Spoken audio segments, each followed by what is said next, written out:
Look, the ancient Jews used Hebrew as their numerical system, eh? Each letter's a number. Like the Hebrew A, Aleph, it's 1. B, Bet, it's 2. You understand? But look at this.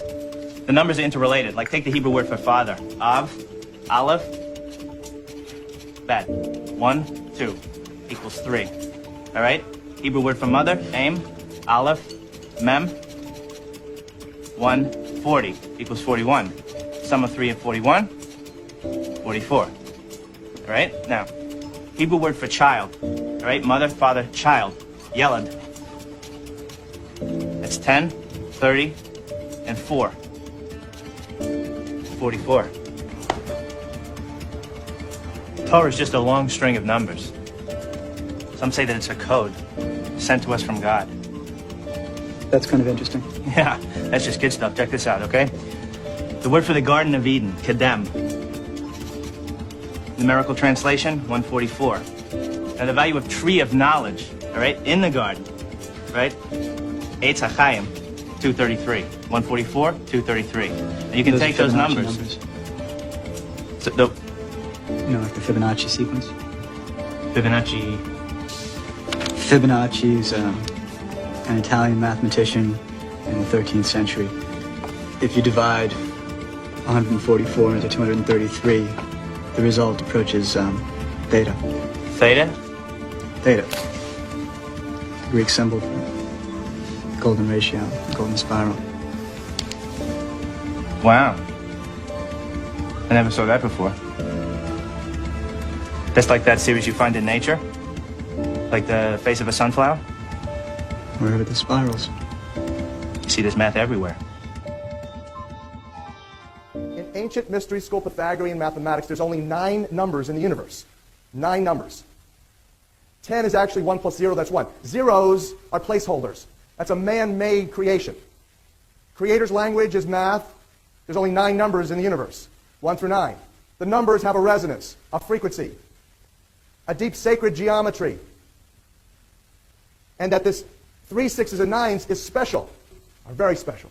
Who said that? How about last century's greatest genius? Not Einstein, Nikola Tesla. Tesla taught his students John Keeley and Royal Raymond Rife and others. If humanity only knew the powers of the 3, 6s, and 9s, it would be a completely different universe. Not just world, universe, said Tesla. The alphanumerics, alphabet numbers, and alphanumerics of the English language, 1 through 26. But we talked about earlier, there's only 9 numbers, so you've got to use the Pythagorean mystery school math method of reducing the double digits into the single digit integers. So you take 1 through 9, 10 is 1 plus 0, that's 1, 11 is 1 plus 1 is 2, 1 through 9, 1 through 9, 1 through 8. Then he took the words faith, trust, and God. Oh, wow, isn't that interesting, he noted. They're all 8s, the infinity sign, God's number. 9 is completion. Now you might say, oh, well, that's nothing fancy. There's nothing, you know, it's just interesting, but it doesn't prove anything. Here you go. In the Bible, the Creator never adds or subtracts, always multiplies. So you take the multiples of 8s. 1 times 8 equals 8, 2 times 8 equals 16, where 1 plus 6 is 7. 3 times 8 equals 24, where 2 plus 4 is 6. 4 times 8 equals 32, where 3 plus 2 is 5. Suddenly, eureka, you have a 8, 7, 6, 5, 4, 3, 2, 1, 9, 8, 7, 6, 5, 4, 3, 2, 1, 9, 6, 5, countdown pattern. Perfect for the English language in reverse. There's a reversal here. Mathematical to language, alphabet. But interesting, when you then see, you take the English alphabet backwards to the English alphabet forwards, add them together, 8 plus 1 is 9, 7 plus 2 is 9, 6 plus 3 is 9, 5 plus 4 is 9, it's always 9.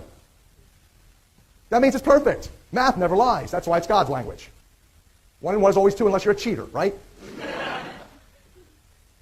But what's fascinating and definitive is that you see that the English language that we're speaking today is laid out perfectly, mathematically, but backwards. Now you begin to see that there are sacred languages. The sacred languages were Hebrew, ancient Aramaic, Sanskrit, and Babylonian. That when people spoke those languages, there was a resonance of basic fundamental mathematics, a musical resonance in the voices, in the communications. People were singing together, not just speaking together. And that when they did that, it had this communion, interpersonal communication, communion from the hearts. And it had this uplift, spiritual, this blessing, anointing coming from the Creator so that we could be in communion. This whole process of pulling it down and together and being blessed with that flow of community and communication for divine communion, ultimately, the expression of divine in each of us. So this is what we realized.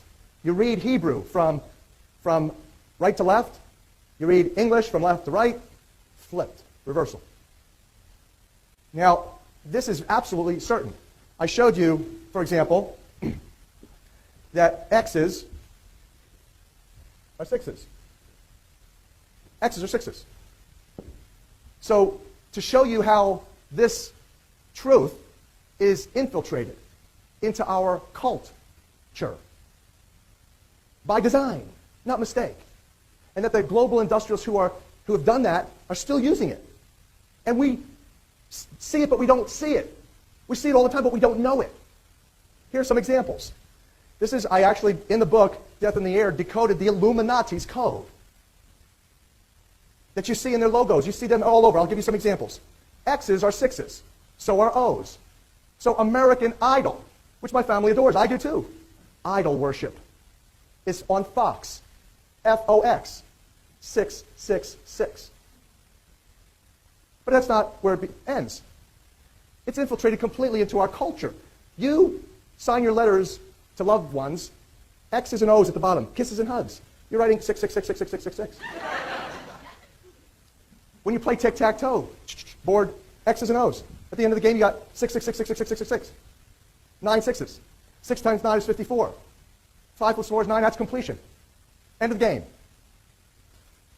Rockefeller, Rothschild cartel. That they deceived the wealthiest men of all the nations and practiced sorcery. The root word of sorcery is pharmacopoeia. Pharmaceuticals is the root word of sorcery. And they cast magic spells to do it. It says that's exactly what the hypnosis machines called the television are. Casting magic spells, indoctrinating people into the cult, into the deceptions. Thank you to the Rockefeller cartel, operating on behalf of the royalty of Europe and the banksters of Europe that are running Carnegie and Rockefeller institutes and foundations. The fundamental mathematics of this starts with the whole note in music, reflecting the whole cosmic system. Now imagine you were God for a minute. Just use your imagination. And you were all that was. Boring. You'd be bored. Moreover, think about this for a second. If you were all that was, if you expanded yourself as, let's say you were God, in all directions to infinity, in all directions, massive outward growth and beyond, until there was nothing less but you, there would be nothing else but you. That means everything and nothing is the same. Same. It's all in that one symbol. That's what that symbol represents. Now, the shortest distance between 2 points, the Creator and you, is a straight line. So you divide that. Now you've got the rudimentary 8, which is the infinity sign on its side. You see 45 degrees, 90 degrees, 180 degrees. It's all Masonic. It's all architecture. It's all sacred geometry. It's all the buried mathematics.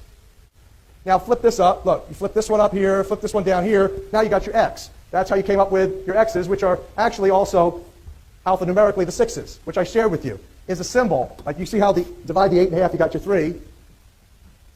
But you also have this 6 here, which you cut off a little piece here, you got your 6, which represents the spiraling down from heaven to manifest into earth. And 9's the opposite, completion, going back up, rejoining Creator in the wholeness of heaven. That's the sacred understanding underlying our most fundamental mathematics.